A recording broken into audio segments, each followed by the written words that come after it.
Shalom sahabat-sahabatku, apa kabar semuanya? Saya pasti saudara semua sehat dan dipenuhi sukacita dari surga. Salam kasih dari Pastor Joshua dan saya. Izinkan saya berpantun saudara. Harum sungguh firman Tuhan, penuh dengan rahasia surga.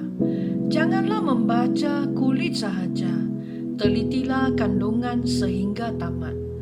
Mekar angsana, pandang tak jemu, bunganya luruh ke dalam raga. Alkitab laksana lautan ilmu, dasarnya penuh mutiara berharga. Sahabat-sahabatku yang saya kasihi, pada hari ini kita akan meneliti Mazmur 46 yang bertajuk apa yang perlu kita lakukan untuk tinggal dalam perlindungan Tuhan. Setiap orang memiliki pergumulannya masing-masing. Tidak satu pun dari kita manusia yang boleh melepaskan diri dari pergumulan dan kesesakan hidup. Kehidupan yang tanpa masalah adalah sebuah kemustahilan. Sebagai orang percaya, kita pun tidak dapat mengelak dari masalah kehidupan. Pergumulan boleh saja datang silih berganti, namun hanya satu yang tetap, yakni Tuhan, sumber pertolongan kita. Keyakinan ini oleh pemazmur digambarkan dengan Allah sebagai kota benteng. Artinya Allah selayaknya benteng akan selalu berdiri teguh melindungi manusia dari mara bahaya. Ia adalah penolong dalam kesesakan. Bahkan pemazmur melukiskan Allah dengan cara yang dahsyat. Ia mengatakan, sekalipun bumi berubah dan gunung-gunung berguncang, manusia akan tetap merasa aman. Biarpun perang berkecamuk dan bangsa-bangsa saling menghancur, Allah akan menjadi kota benteng yang teguh. Ia akan tetap menjaga orang-orang yang berdiam di dalamnya. Bahkan pada akhirnya, ia akan mendatangkan kedamaian pada dunia. Keamanan, perlindungan, dan kota benteng kita adalah Allah yang kita kenal dan sapa sebagai Bapa di dalam nama Tuhan Yesus Kristus dan bukan dunia ini, saudara. Pemazmur menegaskan bahwa Allah itu bagi kita tempat perlindungan dan kekuatan sebagai penolong dalam kesesakan sangat terbukti. Pemazmur menegaskan bahwa meskipun kita sedang berada dalam satu situasi yang sangat gelap dan tanpa harapan, jangan pernah putus asa. Kita harus tetap percaya hidup kita kepada Tuhan sebagai pencipta, kerana bagaimana hebatnya manusia, dia hanyalah ciptaan. Namun pencipta itulah Bapa di surga. Kita harus mencintai Bapa sebagai pemberi terbesar dan bukan mencintai pemberiannya. Harta kekayaan kita bisa hilang dalam sekejap, namun Allah Bapa kita ada bagi kita sebagai kota benteng kita kekal selama-lamanya. Mazmur 46 ayat 3 dan 4. Sebab itu kita tidak akan takut sekalipun bumi berubah, sekalipun gunung-gunung goncang di dalam laut, sekalipun ribut dan berbuih airnya, sekalipun gunung-gunung goyang dan gelorannya. Ayat ini menjelaskan, sekalipun kita hidup berkelimpahan dalam Kristus, hal itu tidak berarti kita terlepas dan terkecuali dari bencana dan kekacauan. Kerana selama kita masih ada di bumi ini, semua goncangan, termasuk goncangan politik, sosial, dan ekonomi, boleh saja menimpa hidup kita. Tetapi puji Tuhan saudara, bagi kita anak-anaknya, Tuhan adalah perlindungan dan kekuatan. Oleh sebab itu, Tuhan mengkehendaki agar kita fokus kepadanya. Diamlah dan ketahuilah, akulah Tuhan. Artinya, tanpa Tuhan, semua usaha kita akan sia-sia. Dalam situasi dan kondisi apapun, kota benteng kita adalah Tuhan. maka kita harus dengan sepenuh hati mengasihi dan mengandalkan Tuhan dalam hidup kita. Yohanes 1 pasal 2 ayat 15 hingga 17 berkata sedemikian. Janganlah kamu mengasihi dunia dan apa yang ada di dalamnya. Jikalau orang mengasihi dunia, maka kasih akan Bapa tidak ada di dalam orang itu. Sebab semua yang ada di dalam dunia, yaitu keinginan daging dan keinginan mata, serta keangkuhan hidup, bukanlah berasal dari Bapa, melainkan dari dunia. Dan dunia ini sedang lenyap dengan keinginannya, tetapi orang yang melakukan kehendak Allah tetap hidup selama-lamanya. Saudara, kita harus mengasihi Tuhan lebih dari segalanya. Jangan mengasihi dunia ini. Jangan terikat dengan dunia ini. Panggilan Tuhan untuk kita adalah melakukan kehendak-Nya. Puji Tuhan, kita diberkati dengan berkat Tuhan. Namun, kita harus mencintai Tuhan dan bukan berkat-berkat-Nya. Saudara, Tuhan memberkati kita berkelimpahan supaya kita memuliakan Tuhan dengan harta dan semua berkat yang dianugerahkan-Nya kepada kita. Puji Tuhan jika kita diberkati dengan kekayaan, berarti Tuhan mau memakai kita untuk mendukung pekerjaan-pekerjaan-Nya, gereja-Nya, dan melaksanakan misi sampai ke ujung bumi. Saudara, di sini kita perhatikan ada syarat untuk kita menerima perlindungan Tuhan. Syaratnya adalah kita harus mengenal Allah kita. Bagaimana kita dapat mengenal Allah kita, saudara? Kita dapat mengenal Allah bila kita membaca firman-Nya. Kita dapat mengenalinya lebih dalam lagi apabila kita meneliti firman-Nya, merenungkan firman-Nya, dan menghafal firman-Nya. Apabila kita melakukan semua yang saya sebut, kita akan menjadi orang yang mengenali Allah. Dan bukan hanya itu, saudara, alangkah indahnya, kita juga akan menjadi orang yang dikenali Allah dan Yesus Kristus akan menjadi sahabat kita. Itulah poin pertama kita, kenalilah Allah. Saudara, poin yang kedua yang ingin saya sharingkan ialah iman. Keamanan dan perlindungan kita bukan datang dari persekitaran, tetapi dari iman kepada Tuhan Yesus Kristus. Walaupun persekitaran kita perlu diamankan, namun iman kepada Tuhanlah yang menjamin keamanan dan perlindungan bagi kita. Apapun yang kita lakukan tanpa Tuhan akan menjadi sia-sia. Jikalau bukan Tuhan yang membangun rumah, sia-sialah usaha orang yang membangunnya. Jikalau bukan Tuhan yang mengawal kota, sia-sialah pengawal berjaga-jaga. Kota Allah pada waktu ialah Yerusalem. Dikepung, tetapi Tuhan hadir dan menolong umatnya, sehingga aman dalam perlindungannya. Kota Allah pada masa kini adalah gerejanya, juga keluarga kita dalam Tuhan. Kerana kota Allah adalah gerejanya, maka jangan kita menjauhkan diri dari pertemuan-pertemuan ibadah. Kota Allah, kediaman yang maha tinggi, disukakan oleh aliran-aliran sebuah sungai. Apa yang dimaksudkan dengan aliran-aliran sungai, saudara? Sila baca di Yohanes pasal 4 dan di Yohanes pasal 7. Aliran-aliran sungai itulah aliran-aliran air hidup. Air hidup adalah Roh Kudus dan firman Tuhan. Roh Kudus dan firman Tuhan senantiasa membersihkan dan menyegarkan hidup kita.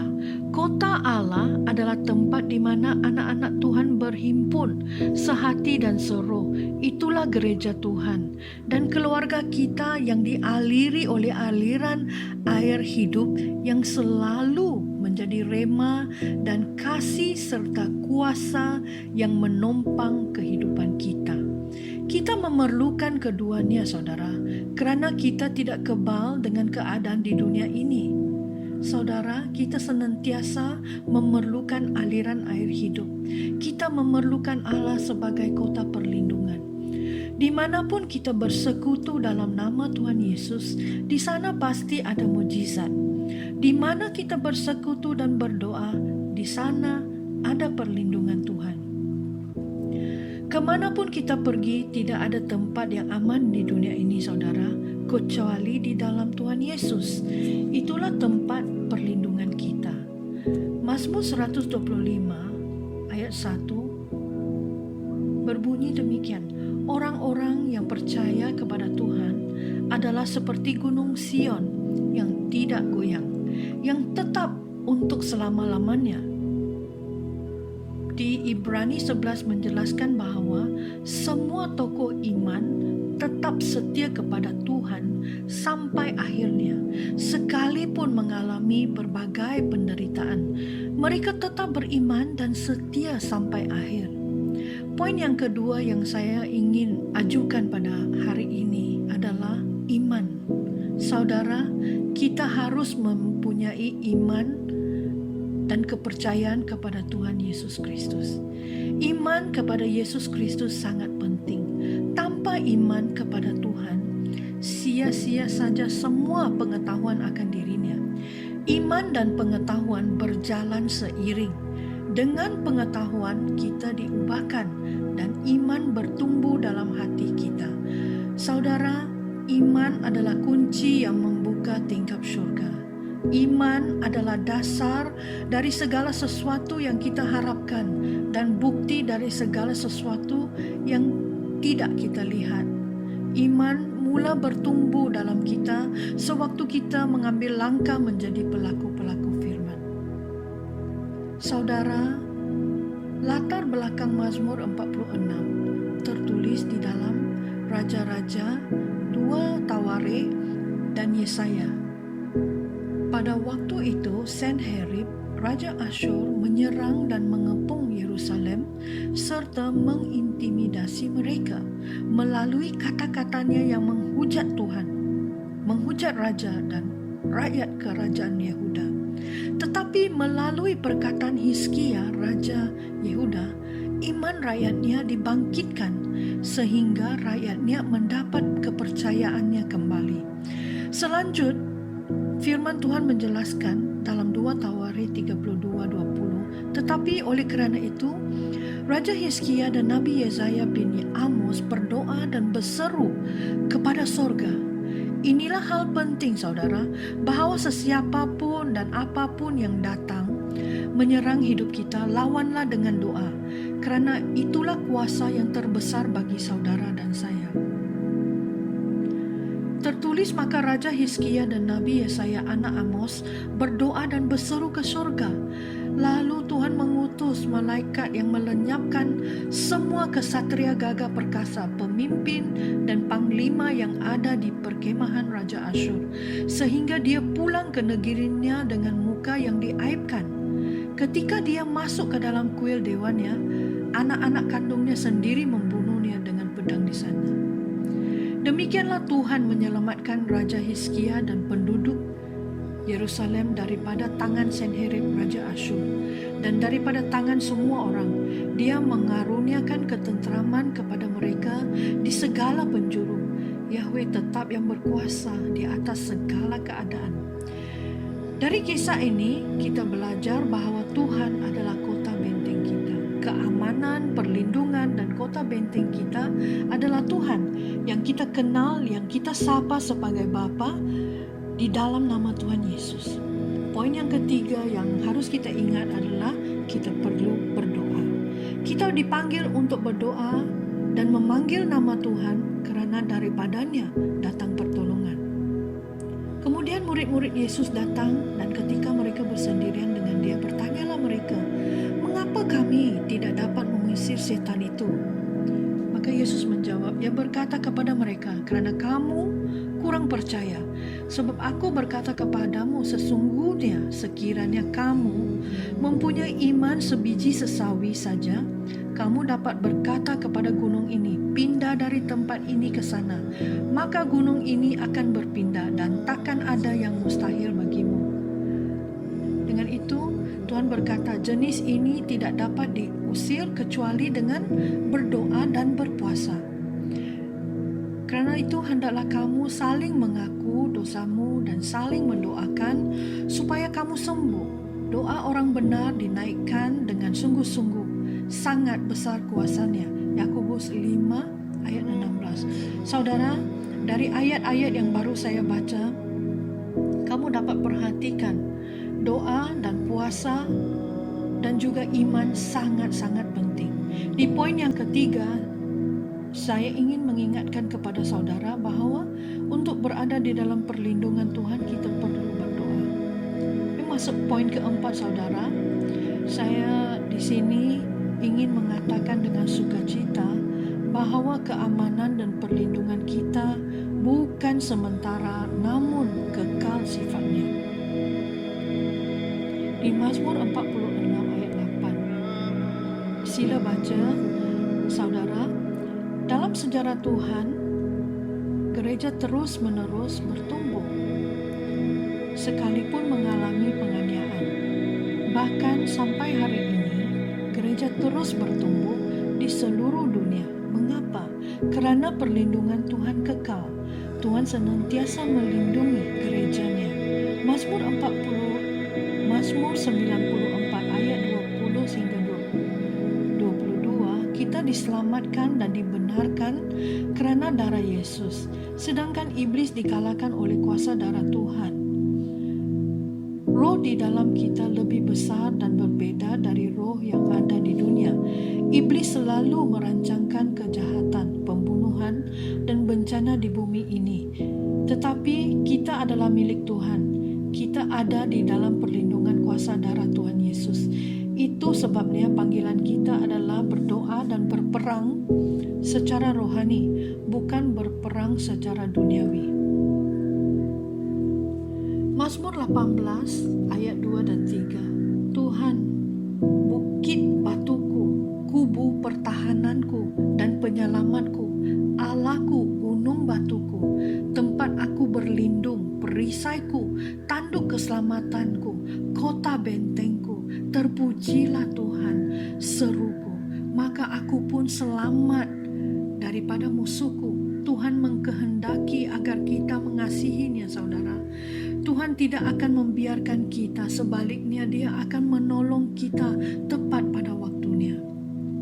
Saudara, di Mazmur 46 ayat 11 berbunyi demikian. Diamlah dan ketahuilah bahwa akulah Allah. Aku ditinggikan di antara bangsa-bangsa, ditinggikan di bumi. Tuhan mengkehendaki agar kita diam dan mengetahui bahwa Dia adalah Allah. Hal itu berarti fokus kepada Tuhan dan firman-Nya. Amsal 18 ayat 10, nama Tuhan adalah menara yang kuat, kesanalah orang benar berlari dan ia menjadi selamat. Mazmur 93 ayat 1 hingga 3, orang yang duduk dalam lingkungan yang maha tinggi dan bermalam dalam naungan yang maha kuasa akan berkata kepada Tuhan, tempat perlindunganku dan kubu pertahananku, Allahku yang kupercayai. Sungguh Dialah yang akan melepaskan engkau dari jerat, penangkap burung dan penyakit sampar yang busuk. Tuhan tidak dapat digoyahkan dengan apapun, tahtanya kekal. Itulah sebabnya perlindungan kita di dalam Tuhan adalah kekal, saudara. Tuhan bertata atas setiap keadaan. Tuhan ditinggikan di antara bangsa-bangsa. Itu sebabnya kita harus diam dan fokus kepada Tuhan. Sebab beginilah firman Tuhan Allah yang Maha Kudus, Allah Israel. Dengan bertobat dan tinggal diam, kamu akan diselamatkan. Dalam tinggal tenang dan percaya terletak kekuatanmu. Yesaya 30 ayat 15. Tuhan mengkehendaki agar kita fokus kepada Tuhan, merendahkan diri dan bertobat dari hidup-hidup yang sia-sia. Cintailah Tuhan Sang Pemberi lebih dari pemberiannya. Andalkanlah Tuhan lebih daripada segalanya, kerana Tuhan adalah kota benteng kita. Dalam hidup ini, pergumulan hebat pasti pernah menimpa kita. Dalam kondisi itu, mungkin reaksi kita adalah pergi menjauhi Allah. Kita bahkan mungkin melancarkan protes kepadanya atas keadaan yang terjadi. Daripada masuk dalam dekapan Allah, Sang kota benteng yang teguh, kita malah dengan sengaja pergi menjauhinya. Saudara, pada hari ini kita diingatkan oleh pemazmur. Ia menasihati agar kita yakin dengan iman yang teguh kepada Allah pada saat kita mengalami pergumulan hidup. Ia adalah kota benteng yang teguh, sehingga di dalam Allah saja kita berdiam, merasa aman dan tenteram. Mari saudara, kita bernekat membaca firman, dengan itu iman kita akan bertumbuh. Dan karena ada pengetahuan dan iman, kita akan senantiasa digerakkan untuk berdoa di saat kita perlu perlindungan dan pertolongan. Saya berdoa saudara sekalian, bapak-bapak, ibu-ibu dan anak-anak dalam gereja Hosanna Praise akan senantiasa hidup sebagai pemenang. Shalom. Tuhan Yesus berkati firman yang telah disampaikan.